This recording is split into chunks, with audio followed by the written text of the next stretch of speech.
seems alright. Ah!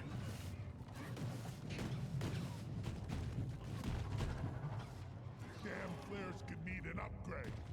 Yeah, well, it wasn't the biggest group of Rockbox enemies, but that was fine. I mean, this Praetorian's still alive, I suppose. That's kind of annoying. Not anymore. The rock box really did a number on the cliff. New bug cloud. Hey, doesn't seem like Rockbox is a problem. Well, definitely wouldn't call it a strength.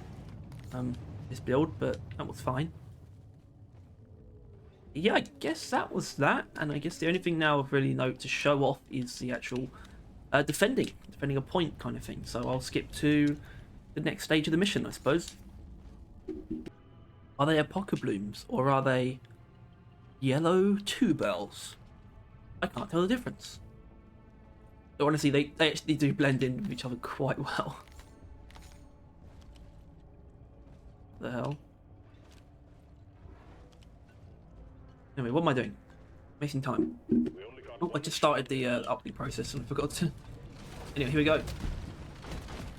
It's going to be about being pretty proactive with our sticky flames, I think.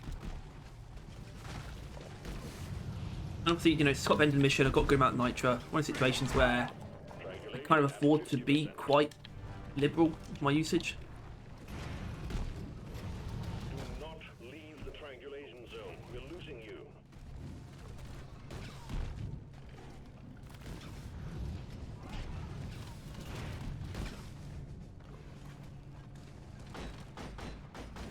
I would say usually the uplink is the less eventful of the two final stages.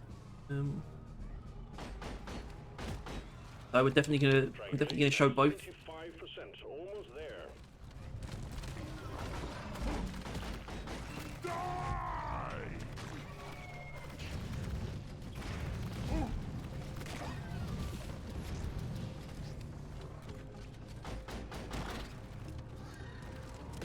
Don't waste your ammunition.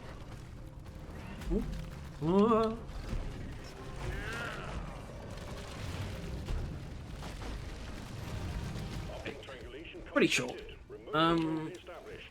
Stand by. Cells in drop pod. I kind of knew that was going to happen. I think I knew it was going to happen, but I almost like I just hope it doesn't. But yeah, that was stupid as hell. Feel free to ignore that or not. Alright, I'm going to clear this out. I don't want to deal with that. Yeah. Fuel cells have arrived. Connect them to the drop pod with the charge cable. Alright, that was pointless. Alright, you definitely don't need to see this bit. Alright, this could be good. I'm not scared of you.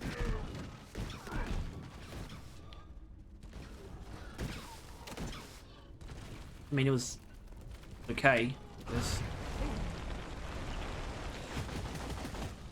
Fuck. That was actually a problem with not having as much tank size as before. Although I'm not going to hold that against it too much. It's the first time that's been an issue, so not too upset.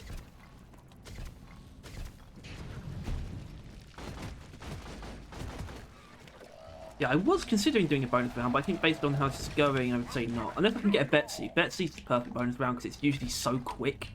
You would just get killed or you kill it, and I like that. A call lock would be pretty annoying to deal with, and so would an omen. Yeah, I'm kind of going to get on with this, and then I'll sort of do my, you know, evaluation during the extraction. Oh, I think I'm going to be very liberal this time. Stay close to keep them operational. We're expecting an increase in hostiles. Fire. Oh, that's not good. How many? 3?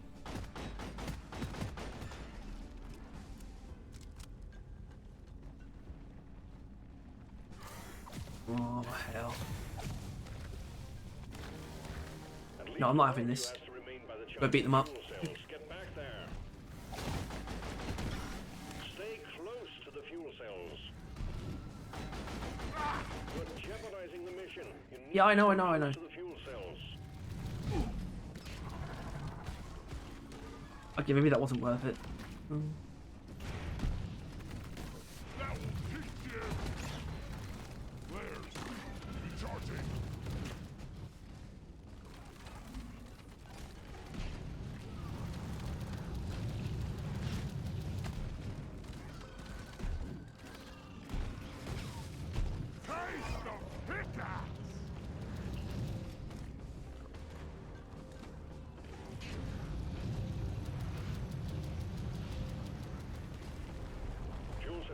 50%.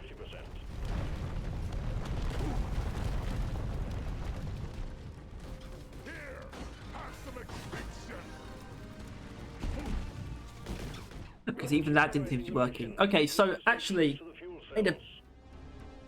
kind of bummed about this. It's not as, To the fuel cells. even with spamming it, it doesn't seem to be doing particularly well in this mission specifically, which is kind of where I expected it to shine.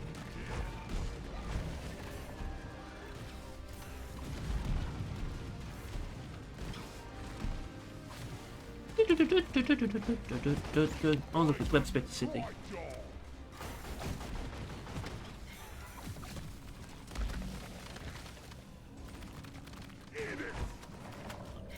And Seti Spreader City, which is really not At least what you we have want. been made by the charging fuel cells. Get back there. Stay close to the fuel cells. Right between the eyes. Ready. Getting more ammo. My boots. My poor boots.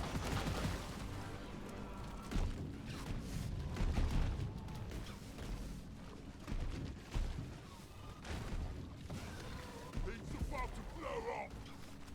You're jeopardizing the mission. You need to stay close to fuel cells.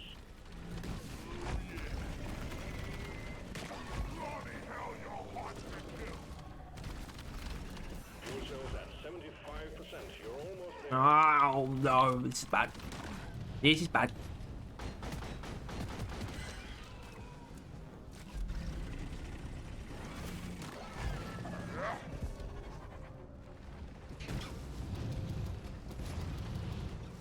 With spamming and sort of just making rings of fire, so it doesn't work 'cause there's so much stuff that can attack you from a range, which is how it should be. But I feel like if you ignore the close-up enemies, they're still going to get to you anyway, because it's very hard for you to be in a really open area when doing these kind of events, you know. Fully charged. Drop pod. Okay, so okay, so that's done. My takeaways then. I would say I am not surprised by what I've experienced during this video, because I already knew this was really strong, but there was a lot of things I didn't like about it, and it hasn't really changed that. I don't like the fact that it kind of just isn't great against a lot of different types of enemies, and that it's not particularly great in the situations where I would personally expect it to be. But aside from that, I can't deny the efficiency and just the general raw strength of it. But I don't know. This is maybe like it slightly more, but it's also, while I have enjoyed this, I would still say it's confirmed some of my problems with it, or reaffirmed some of my problems with Sticky Fuel. It's also reaffirmed the fact that I think Tranquilizing Round is quite good, and also a good pairing with it. I don't think we've suffered from that pairing. I think it's actually been a very good synergy there. But yeah. And I think that's going to be it. I don't want to do a bonus round. I want to keep this under 50 minutes, so...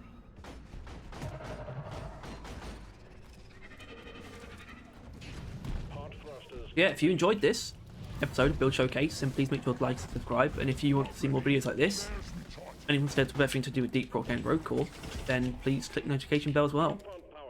And that being said, that compressed gold isn't getting deposited, and I'll see you next time. That's it. See ya. Bye. Hope you enjoyed. Genuinely. See you next time.